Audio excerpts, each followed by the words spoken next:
ലോക മനസാക്ഷിയെ എന്നും വേട്ടയാടുന്ന പലസ്തീൻ ഇസ്രായേൽ സംഘർഷ ഭൂമിയിൽ നിന്ന് അപ്രതീക്ഷിതമായി കടന്നു വന്ന ഒരു ഹോപ്പ് സ്റ്റോറി, പ്രതീക്ഷയുടെ കഥയാണിനി.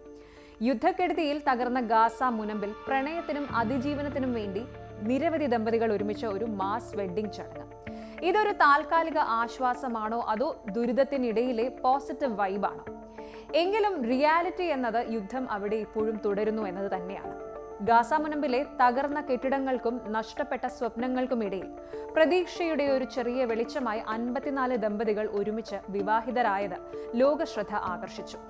ചാരിറ്റി ഓർഗനൈസേഷനായ care institution for multicultural development ആണ് ഈ ലൈഫ് ടൈം ഇവന്റിന് സാമ്പത്തിക സഹായം നൽകിയത്. സ്വപ്നങ്ങളും ഭാവിയും നഷ്ടപ്പെട്ട യുവതലമുറയ്ക്ക് തങ്ങളുടെ ജീവിതം പുനഃസൃഷ്ടിക്കാനുള്ള ഒരു കിക്ക് സ്റ്റാർട്ടാണ് ഈ ഡൊണേഷനുകൾ. വിവാഹിതരായ പലരുടെയും കുടുംബങ്ങൾ യുദ്ധത്തിൽ ദുരിതം അനുഭവിച്ചവരാണ്. പലസ്തീനിയൻ ജനതയുടെ ദൃഢനിശ്ചയത്തെയാണ് ഈ ചടങ്ങ് അടയാളപ്പെടുത്തുന്നത്.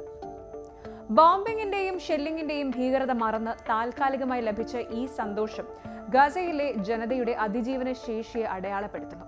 വിവാഹിതരായ പലരുടെയും കുടുംബങ്ങൾ യുദ്ധത്തിൽ ചിന്നിച്ചിതറിയതാണ്. പ്രിയപ്പെട്ടവരെ നഷ്ടപ്പെട്ടതിന്റെ വേദന മറന്ന് അവർ ഒരു പുതിയ ഭാവിക്കായി കൈകോർക്കുകയാണ്. ഈ സന്തോഷ വാർത്തകൾക്കിടയിലും ഗസയിലെ യഥാർത്ഥ സിറ്റുവേഷൻ വളരെ ആശങ്കാജനകമാണ്. ഇസ്രായേലും ഹമാസും തമ്മിലുള്ള യുദ്ധം അവസാനിച്ചിട്ടില്ല. ദിവസവും ആക്രമണങ്ങളും കൗണ്ടർ ആക്രമണങ്ങളും നടക്കുന്നുണ്ട്. കഴിഞ്ഞ 24 മണിക്കൂറിനുള്ളിൽ മാത്രം ഗസയിൽ 20-ലധികം മിസൈൽ അറ്റാക്കുകൾ റിപ്പോർട്ട് ചെയ്യപ്പെട്ടു. ആയിരക്കണക്കിന് ആളുകൾക്ക് ഇപ്പോഴും തങ്ങളുടെ വീടുകളിലേക്ക് തിരികെ പോകാൻ സാധിച്ചിട്ടില്ല.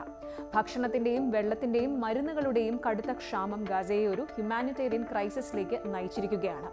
ലോകാരോഗ്യ സംഘടനയുടെ റിപ്പോർട്ടുകൾ പ്രകാരം ഗസയിലെ ആശുപത്രികൾ മിക്കതും നാശത്തിന്റെ വക്കിലാണ്.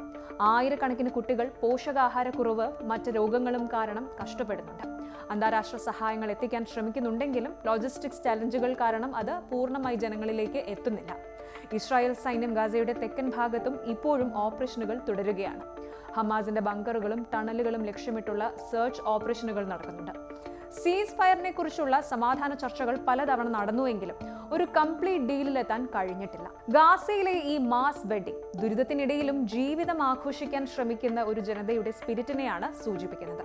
എന്നാൽ ഈ ആഘോഷങ്ങൾക്കിടയിലും യുദ്ധത്തിന്റെ കറുത്ത നിഴൽ അവിടെ മായാതെ നിൽക്കുന്നു. വെറും താൽക്കാലിക വെടിനിർത്തലുകൾക്കപ്പുറം സ്ഥിരമായ സൊല്യൂഷനുകൾക്കും ഹ്യൂമാനിറ്റേറിയൻ എയ്ഡിന്റെ സുഗമമായ പ്രവാഹത്തിലേക്കും ലോകശ്രദ്ധ തിരിയണം. ഒരു ശാശ്വത സമാധാനമാകുന്നതുവരെ ലോകത്തിന്റെ കണ്ണുകൾ ഗാസയിലേക്ക് തുറന്നിരിക്കണമെന്ന് ചുരുക്കം.